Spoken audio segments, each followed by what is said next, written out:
மணிப்பூர் பற்றி எரியும் நிலையில் 50 கம்பெனி மத்திய ஆயுதப்படை காவலர்கள் அனுப்பப்படுகின்றனர். மணிப்பூரில் போராட்டக்காரர்கள் மீது நடத்தப்பட்ட துப்பாக்கிச் சூட்டில் ஒருவர் உயிரிழந்த நிலையில் 6 பேர் கவலைக்கிடமான நிலையில் உள்ளனர். மணிப்பூரில் குக்கி பழங்குடியினர் மற்றும் மெய்தி சமூகத்தினருக்கிடையே பல மாதங்கள் கழித்து மீண்டும் மோதல் வெடித்துள்ளது. கடந்த ஒரு வாரத்தில் மட்டும் வன்முறையால் உயிரிழந்தவர்களின் எண்ணிக்கை 20ஆக அதிகரித்துள்ளது. இந்நிலையில் ஜிரிபாம் மாவட்டத்தில் காவல் நிலையம் அருகே அமைந்துள்ள பாஜக மற்றும் காங்கிரஸ் கட்சிகளின் அலுவலகங்களை போராட்டக்காரர்கள் சூறையாடினர். இதனைத் தொடர்ந்து போராட்டக்காரர்கள் மீது பாதுகாப்பு படையினர் துப்பாக்கிச் சூடு நடத்தினர். இதில் 20 வயது இளைஞர் ஒருவர் உயிரிழந்தார். பல்வேறு இடங்களில் நடந்த வன்முறை சம்பவங்களில் 6 பேர் படுகாயமடைந்த நிலையில் ஆபத்தான கட்டத்தில் சிகிச்சை பெற்று வருகின்றனர். ஜிரிபாம் மாவட்டத்தில் சிஆர்பிஎஃப் படை வீரர்கள் மற்றும் குக்கி குழுவினருக்கு இடையிலான துப்பாக்கிச் சண்டை உள்ளிட்ட 3 வழக்குகளை தேசிய புலனாய்வு முகமை விசாரிக்க மத்திய அரசு உத்தரவிட்டுள்ளது. மணிப்பூர் வன்முறை தொடர்பாக பேசிய மக்களவை எதிர்க்கட்சித் தலைவர் ராகுல் காந்தி பாஜகவின் வகுப்புவாத அரசியலால் மணிப்பூரில் தீப்பற்றி எரிவதாக விமர்சித்தார். மணிப்பூரில் வன்முறை கட்டுக்கடங்காமல் செல்வதால் ஊரடங்கு அமலில் உள்ள நிலையில் செவ்வாய்க்கிழமை வரை இம்பால் கிழக்கு மற்றும் மேற்கில் உள்ள அரசு பள்ளி கல்லூரிகளுக்கு விடுமுறை அறிவிக்கப்பட்டுள்ளது. இடஒதுக்கீடு தொடர்பாக கடந்த ஆண்டு மே மாதம் முதல் மணிப்பூரில் இரு சமூகத்தினரிடையே வன்முறை அதிகரித்துள்ளது. ஓராண்டிற்கு மேலாக நிலைமை கட்டுக்குள் அடங்காத நிலையில் கடந்த சில நாட்களாக வன்முறை வேகமாக பரவி வருகிறது. இந்த நிலையில் மணிப்பூரில் நிலைமையை கட்டுப்படுத்துவது குறித்து மத்திய உள்துறை அமைச்சர் அமித் ஷா டெல்லியில் அவசர ஆலோசனை மேற்கொண்டார்.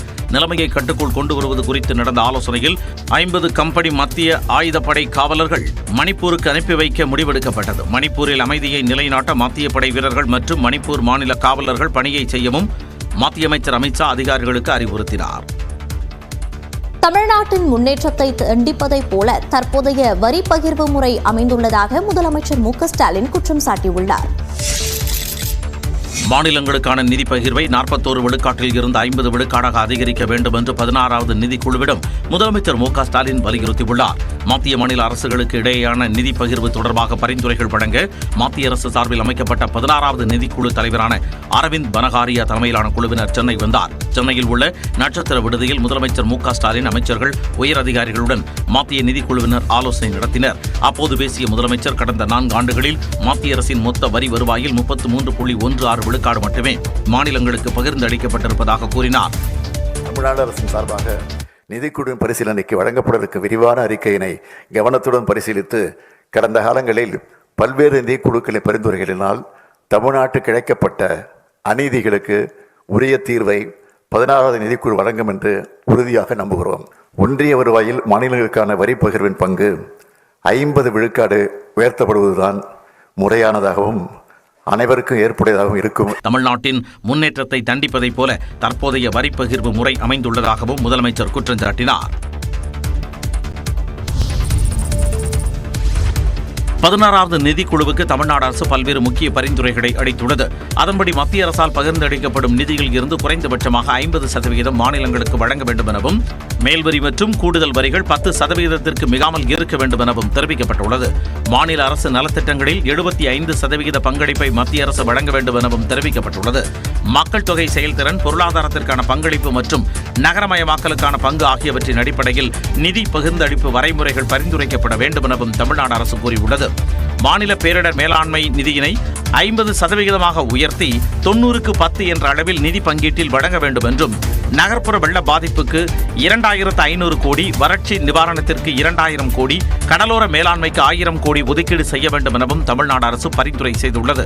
உள்ளாட்சி அமைப்புகளுக்கு பகிர்ந்தளிக்கப்படும் மானிய வருவாயில் குறைந்தபட்சம் 5% அதிகரிக்கப்பட வேண்டும் எனவும், கிராமப்புற நகர்ப்புற உள்ளாட்சி அமைப்புகளுக்கு 50க்கு 50 என்ற விகிதத்தின் அடிப்படையில் மானியங்களை ஒதுக்கீடு செய்ய வேண்டும் எனவும் தெரிவிக்கப்பட்டுள்ளது.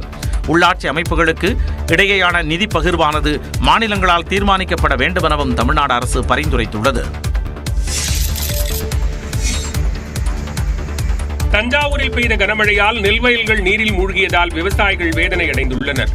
தஞ்சாவூர் மாவட்டத்தில் கடந்த சில நாட்களாக கனமழை பெய்து வருவதால் அம்மாப்பேட்டை சுற்றுவட்டார பகுதிகளில் நாற்று நடவு செய்து 20 நாட்களேயான சம்பா தாளடி பயிர்கள் முற்றிலும் நீரில் மூழ்கியுள்ளன. தமிழக அரசும் தஞ்சை மாவட்ட நிர்வாகமும் வருவாய்த்துறையும் வேளாண்மை துறையும் உரிய கணக்கெடுப்பு செய்து உரிய இழப்பீடு வழங்குவதற்கான நடவடிக்கை எடுக்க வேண்டும். திருவாரூர் மாவட்டத்தில் நன்னிலம், மாப்பிள்ளைக்குப்பம், சன்னாநல்லூர், ஆண்டிப்பந்தல், கம்மங்குடி உள்ளிட்ட இடங்களில் 1 மணி நேரத்திற்கு மேலாக கனமழை கொட்டியது.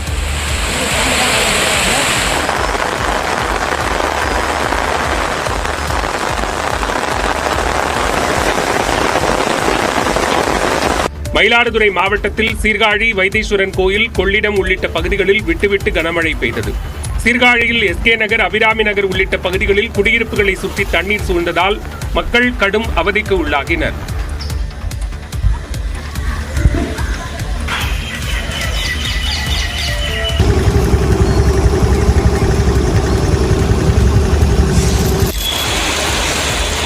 தஞ்சை மாவட்டம் பட்டுக்கோட்டை மற்றும் அதனை சுற்றியுள்ள பகுதிகளில் நேற்று காலை முதல் வெயில் அடித்த நிலையில் மாலை 6 மணிக்கு திடீரென பலத்த மழை பெய்தது.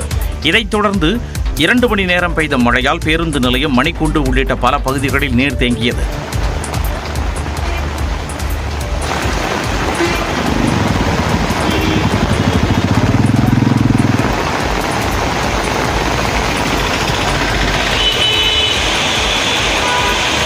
இதேபோல திருத்துறைப்பூண்டி மற்றும் சுற்றுவட்டார பகுதிகளான வேலூர், வரம்பியம், சுந்தரபுரி, அண்ணாநகர், சிங்கடாந்தி, மடப்புரம், பள்ளங்கோவிலில் கனமழை பெய்தது. கனமழை காரணமாக திருத்துறைப்பூண்டி பழைய பேருந்து நிலையம், நாகை சாலை உள்ளிட்ட பல்வேறு பகுதிகளில் மழைநீர் பெருக்கெடுத்து ஓடியது.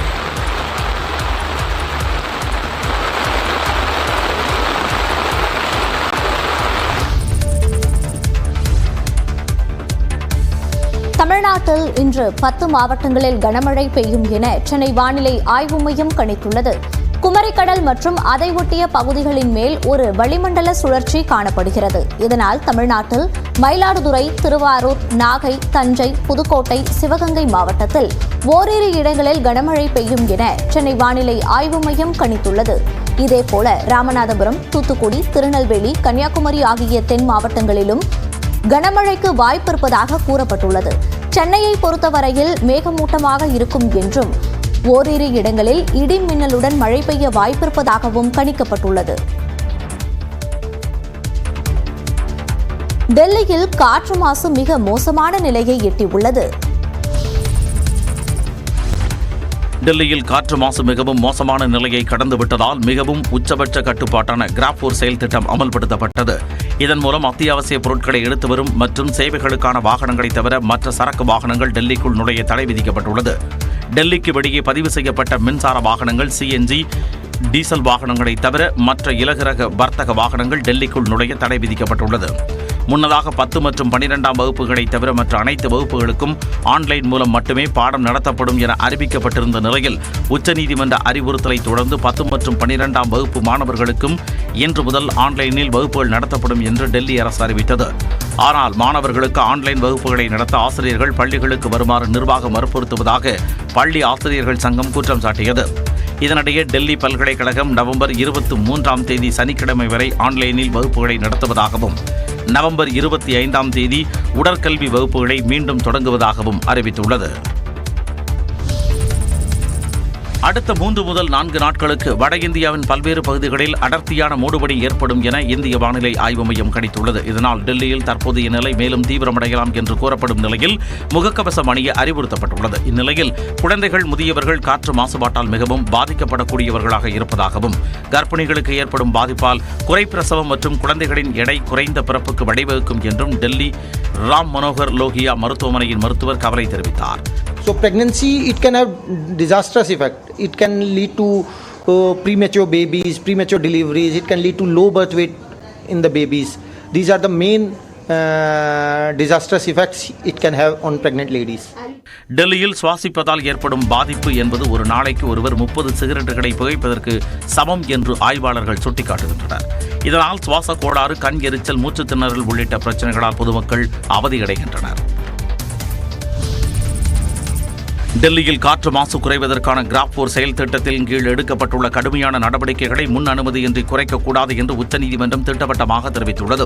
காற்று மாசு குறித்த வழக்கு நீதிபதிகள் அபய் ஓகா, அகஸ்டின் ஜார்ஜ் ஆகியோர் அடங்கிய அமர்வு முன் விசாரணைக்கு வந்தது. அப்போது டெல்லி காற்று மாசு குறித்த வழக்கு விசாரணையின் போது புதிய கட்டுப்பாடுகள் முறையாக செயல்படுத்தப்படுகிறதா என்று நீதிபதிகள் கேள்வி எழுப்பினர். இதற்கு பதிலளித்த அரசு வழக்கறிஞர் நேற்று முதல் கிராப்-4 செயல் திட்டம் அமல்படுத்தப்பட்டதாக கூறினார். அப்போது காற்று மாசு 450ஐ எட்டிய போது ஏன் உடனடியாக கிராப்-4 நிலையை அமல்படுத்தவில்லை என்றும் 24 மணி நேரம் காத்திருந்தது ஏன் என்றும் காற்று மாசு மேலாண்மை ஆணையத்திற்கு நீதிபதிகள் கேள்வி எழுப்பினர். காற்று மாசு தரக்குறியீடு 450ற்கு கீழ் குறைந்தாலும் கிராப்-4 நிலையை உச்சநீதிமன்ற உத்தரவின்றி நீக்கக்கூடாது என்றும் கூறினர். இந்த விவகாரத்தில் விவசாய கழிவுகள் எரிப்பு தொடர்பான தரவுகளுக்கு இஸ்ரோவையும் இணைக்க நீதிபதிகள் உத்தரவிட்டனர். டெல்லி, ஹரியானா, உத்தரப்பிரதேச மாநிலங்கள் இஸ்ரோ, மத்திய காற்று தர கட்டுப்பாட்டு மேலாண்மை ஆணையம் ஆகியவை பிரமாண பத்திரம் தாக்கல் செய்ய உத்தரவிட்டு விசாரணை ஒத்திவைக்கப்பட்டது.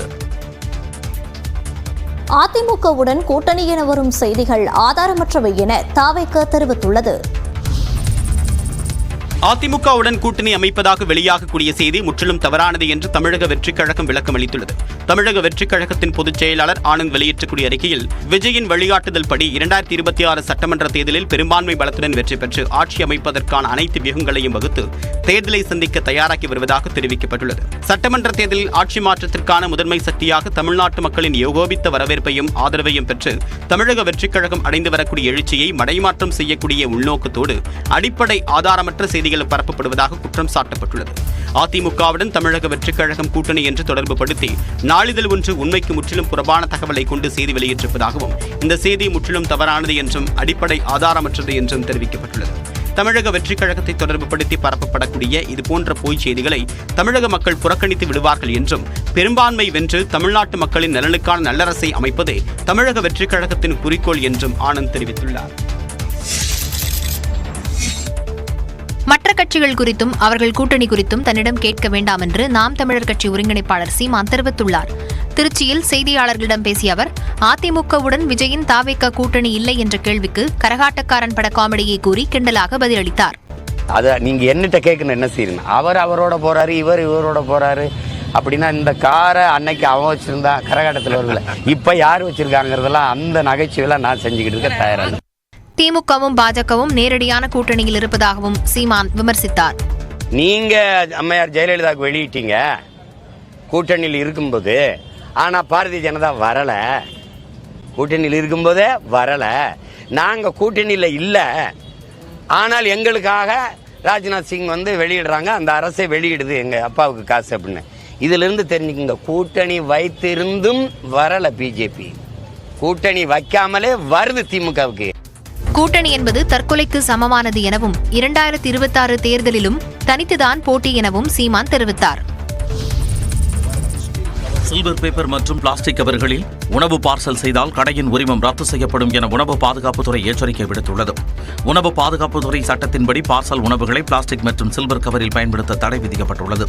எனினும் பல பிரியாணி கடைகளிலும் சாலையோர துரித உணவகங்களிலும் இந்த சில்வர் கவர் அதிக அளவில் பயன்படுத்தப்படுவதை பார்க்க முடிகிறது. இந்த நிலையில் பிரியாணி உணவை சில்வர் கவரில் பார்சல் செய்த வீடியோ ஒன்று சமூக வலைதளங்களில் வேகமாக பரவியது. இது தொடர்பான விசாரணை மேற்கொள்ளப்பட்டு வருவதாகவும், இதுபோன்று எங்கு நடைபெற்றாலும் உடனடியாக தகவல் தெரிவிக்குமாறு உணவு பாதுகாப்புத்துறை தெரிவித்துள்ளது. சில்வர் பேப்பர் மற்றும் பிளாஸ்டிக் கவரில் உணவு பார்சல் செய்தாலோ அல்லது கடைகளில் பயன்படுத்தினாலோ கடும் நடவடிக்கை எடுக்கப்படும் என எச்சரிக்கை விடுக்கப்பட்டுள்ளது. குழம்பு வகைகள், டீ, காஃபி போன்றவைகளை பிளாஸ்டிக் கவரில் கட்டிக் கொடுத்தால் கடையின் உரிமம் ரத்து செய்யப்படுவதுடன் கடைக்கு சீல் வைத்து 5000 ரூபாய் அபராதம் விதிக்கப்படும் என தெரிவிக்கப்பட்டுள்ளது. கொரோனா தடுப்பூசி போடாமல் கொரோனாவால் பாதிக்கப்பட்டவர்களுக்கே அதிகமாக மாரடைப்பு வருவதாக மூத்த விஞ்ஞானி சௌமியா சுவாமிநாதன் தெரிவித்துள்ளார்.